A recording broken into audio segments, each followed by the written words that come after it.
It's finally Friday. It's Friday, Friday. Thank God it's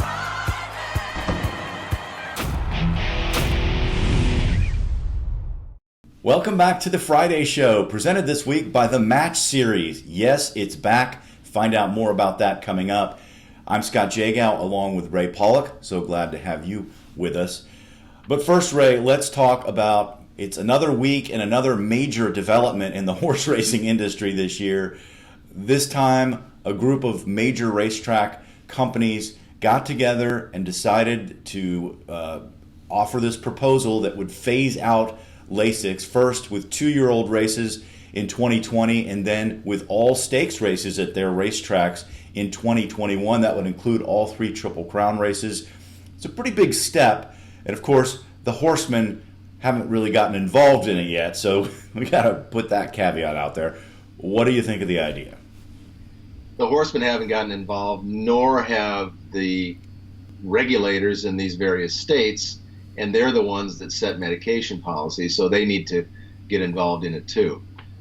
But as far as the announcement that was made, the joint announcement with various entities, I applaud it. I think it's a step in the right direction. As they said, this more closely aligns American racing with international standards set by the International Federation of Horse Racing Authorities. I think there's a lot of work that needs to be done before this ever goes into play.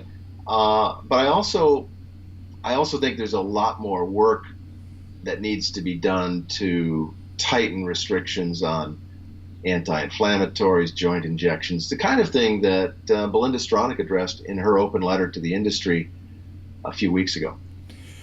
Well, what this is pointing a target at the biggest hot button issue in the country when it comes to horse racing, and that is race day medication. And the only one that's allowed is Lasix, so they're going after that. And I question whether or not this is, has a lot of substance to it more than a PR move. We'll see. And again, the horsemen so far have been coming out saying they're not talking about lawsuits, they're not going on the attack. So far, they've said, okay, this is going to go through a regulatory process. We will have our chance to share our views about this subject, and we know what their views are, that they support the use of Lasix, that they believe it's positive for the horse because of the, some horses bleed when they run. But so far, they haven't gone on the attack. They're saying, we stick by our belief, and has the veterinarians behind it, and that's where they've got their stance. But they're saying right now, we're going to have our chance to have a fair hearing, and we'll see where this goes. If that doesn't go well for them, I can see lawsuits. Yeah, I wouldn't be surprised when the Breeders' Cup instituted a Lasix ban on 2-year-olds with the intention of making it for all of their races. There was a threat of a lawsuit, and they actually backed away. When the Thoroughbred Owners and Breeders Association announced that it would be phasing out Lasix on graded stakes, they backed away after making the announcement. So, as I said earlier, they've got a long way to go before this actually goes into effect. But it is a good step, but it doesn't address the things that you and I have talked about so many other times.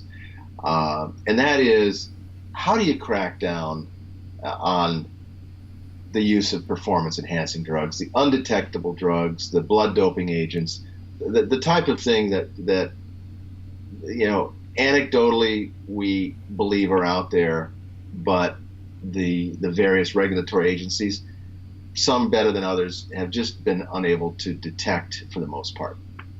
And there is research going on into the issue of detecting doping, and hopefully that will lead to better detection methods. And also, there's been talk about stricter penalties when people do get caught. But back to the Lasix thing. Here, and we go back to this commissioner or league office idea that we don't have. And here's the big problem I see here. What if, because all these racetracks are in different states and they all have different racing commissions they have to go through to get this done. So what if some of them get it done and some of them don't? Then we're going to have, some stakes races in, let's say Kentucky, where you can't use Lasix, and then they go to New York and they can use Lasix. That's going to be a problem. And it's 2-year-olds, and then when they turn 3, they've not been able to use Lasix. But then when they're 3 and they're going through maiden or allowance or claiming races, then they can use Lasix again. But then they go up to the stakes level and they can't use Lasix. So it's kind of exhausting, to be honest. I mean, I know it's a start, and I understand that, but I do see some pitfalls. Yeah, and once, we're not just talking about regulatory agencies, racing boards and racing commissions. Once you get involved with the civil courts, if somebody challenges the rules in civil court, then anything can happen. I remember back in the 1980s when you actually had to, in Maryland, you actually had to show that a horse bled before you could go on the Lasix list. You had to show that a horse bled in Maryland before you could go on the Lasix list. That rule was challenged before the Preakness, and horses that had bled or that had used Lasix in Kentucky were allowed to use Lasix in Maryland, even though they had never bled in Maryland. So, once you get the civil courts involved, things stop making sense for the most part, and it's going to be very difficult for these kind of rules to stand up, I think. I hope we don't end up in that place, because that's not good for racing. And this is a continual problem for our industry, is not being able to get on the same page about these major issues.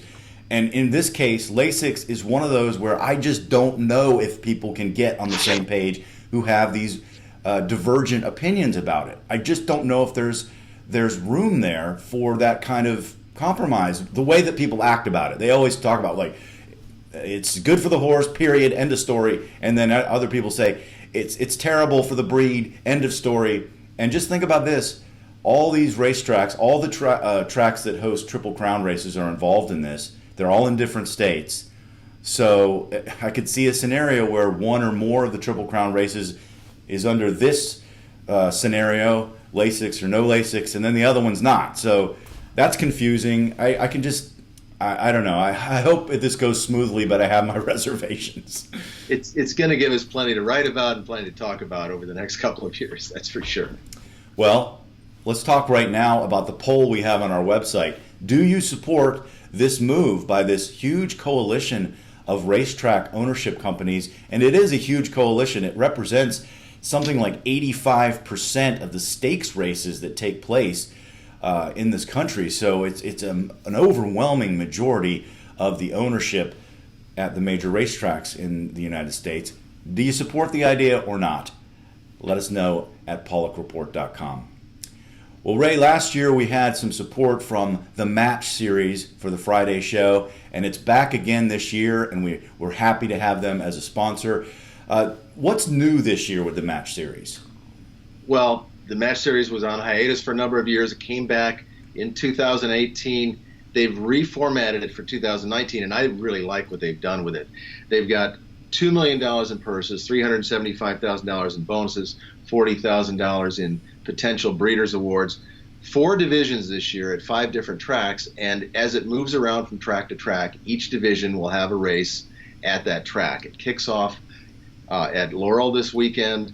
We'll see all 4 divisions. Then it moves on to Penn National in early June, Delaware Park in July, and then ending with Parks and Monmouth Park in September. It's going to be a lot easier to follow. It's going to be a lot of fun. You can go to matchseries.com for further details. All right. Well, it's an exciting. It was fun last year. I'm looking forward to seeing it again. And that's going to do it for this edition of the Friday Show presented by the Match Series. Thanks so much for joining us, and we'll talk to you next time.